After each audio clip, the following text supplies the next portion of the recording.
এই 17 বছর খুনি হাসিনার সাথে লড়াই করে রাজনীতি করে আমাদের এই প্ল্যান পুরো অভিভাবক বাবর 450 উপরে মামলা খেয়েছেন। উনি জেল খেটেছেন 17 মাস, কন্ডম সেলে ছিলেন। উনি বিএনপি থেকে নমিনেশন পেয়েছিলেন।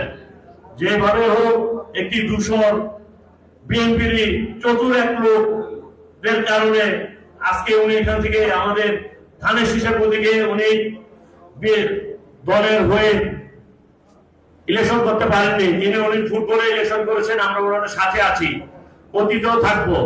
এবং বিএনপির সিনিয়র নেতৃবৃন্দ সহ বিএনপির প্রধানমন্ত্রী জনাব তারেক রহমানের কাছে আকুল আবেদন যে আমাদের এই প্রাণপ্রিয় অভিভাবক জনাব সাইফুল আলম নীরব ভাইকে যথাযথ মূল্যায়ন করা হোক। অবিলম্বে তার বহিষ্কার প্রত্যাহার চাচ্ছি এবং আমাদের নীরব ভাইকে যেখানে তার যোগ্য, সে যোগ্য অনুযায়ী তাকে দলে এবং দলের বিভিন্ন নেতৃবৃন্দদের যাদের ফুটবল করার কারণে দল থেকে বহিষ্কার করা হচ্ছে, এই সমস্ত বহিষ্কার আমরা প্রত্যাহার চাচ্ছি অবিলম্বে।